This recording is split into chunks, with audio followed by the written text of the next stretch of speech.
Step into a world of love, power, and mystery. Discover the tale of King Obadele, a man of great influence, and his 7 extraordinary queens, each with their own story to tell. Experience the drama, the triumphs, and the secrets that shape the Kingdom of Ayotunde. In a land where loyalty is tested and shadows threaten to destroy a legacy, can unity prevail? Can love conquer all? Or will power tear them apart?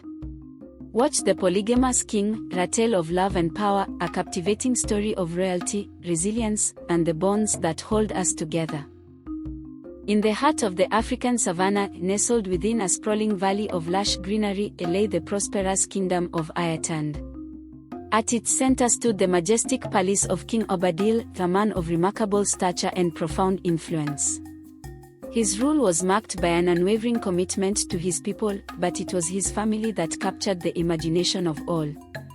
For King Obadele was no ordinary monarch, he was a polygamist with 7 wives, each chosen for their unique beauty, wisdom, and skills.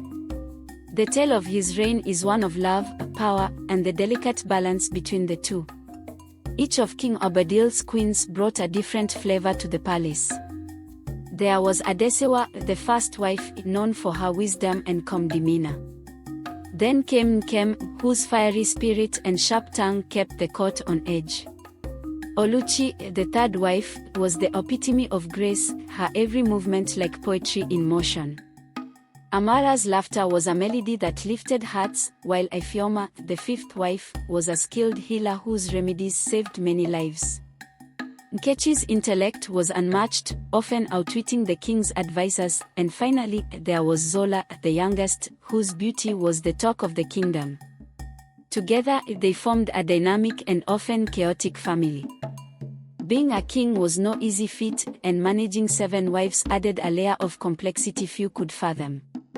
Disputes often arose, ranging from matters of the heart to decisions about the kingdom. One fateful day, an argument broke out over whose child would inherit the throne. Adesewa, ever the diplomat, proposed a council meeting to discuss the matter. But Nkem's fiery temper flared, accusing others of favoritism. The tension in the palace was palpable, as the king struggled to maintain peace while ensuring fairness.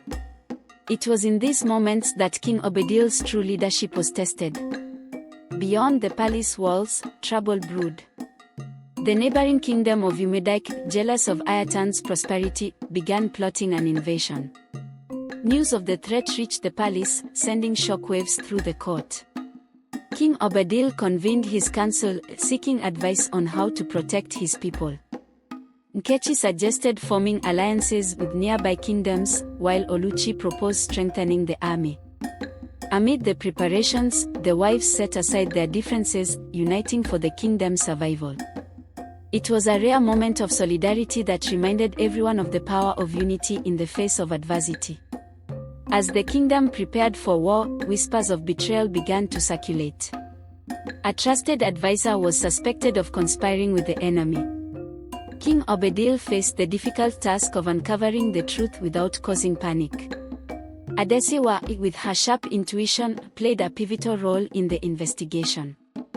Meanwhile, Zola, using her charm, gathered information from unsuspecting courtiers.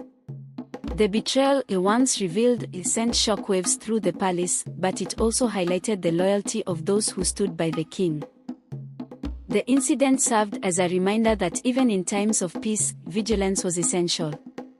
The battle came and went, with Ayotunde emerging victorious. The people celebrated with song and dance, their joy lighting up the night. In the palace, the wives, who had grown closer through the ordeal, organized a grand feast. It was a night to remember, filled with laughter, music, and a renewed sense of unity. King Obadele, seated at the head of the table, looked at his family with pride.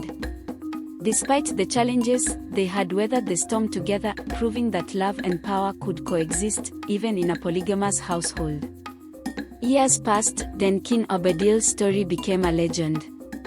His reign was remembered as one of prosperity, unity, and resilience. His children grew up to become leaders in their own right, carrying forward the lessons of love, power, and balance taught by their father. The Kingdom of Ayotunde flourished, becoming a beacon of hope and inspiration for neighboring lands.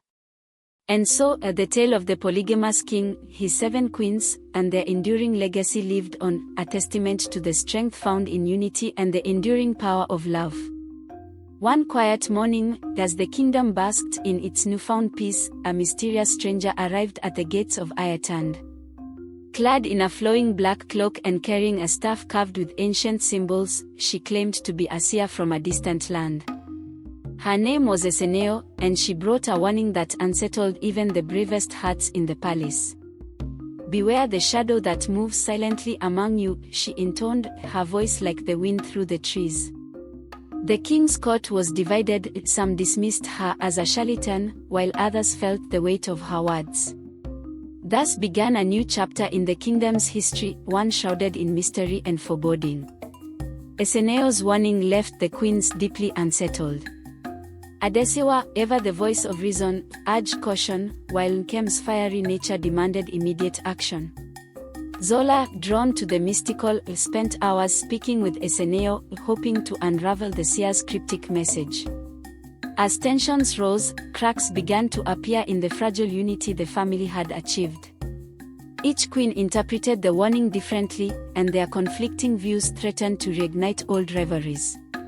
King Obadele, caught in the middle, struggled to maintain harmony. The question loomed large: who or what was the shadow among them? The truth emerged when a trusted guard was caught sneaking into the royal treasury under the cover of darkness. Under questioning, he confessed to being part of a larger plot orchestrated by remnants of the defeated Kingdom of Ayotunde. The shadow Eseneo had warned about was not a single individual but a network of spies embedded within Ayotunde. The revelation sent shockwaves through the court, but it also brought clarity. The queens, setting aside their differences once again, worked together to root out the traitors. Their unity proved to be the kingdom's greatest strength. With the traitors unmasked and the seer's warning heeded, Ayotunde entered a period of renewal. The palace buzzed with activity as plans for a grand festival were set in motion to celebrate the kingdom's resilience. King Obadele declared it a time for healing and reflection, urging his people to remember the lessons learned from the trials they had faced. Subscribe to our YouTube channel Folktales TV and immerse yourself in this epic African folktale and more. Like and share this story. Don't miss the stories that inspire, entertain, and bring cultures to life. Join us today and be part of the legacy.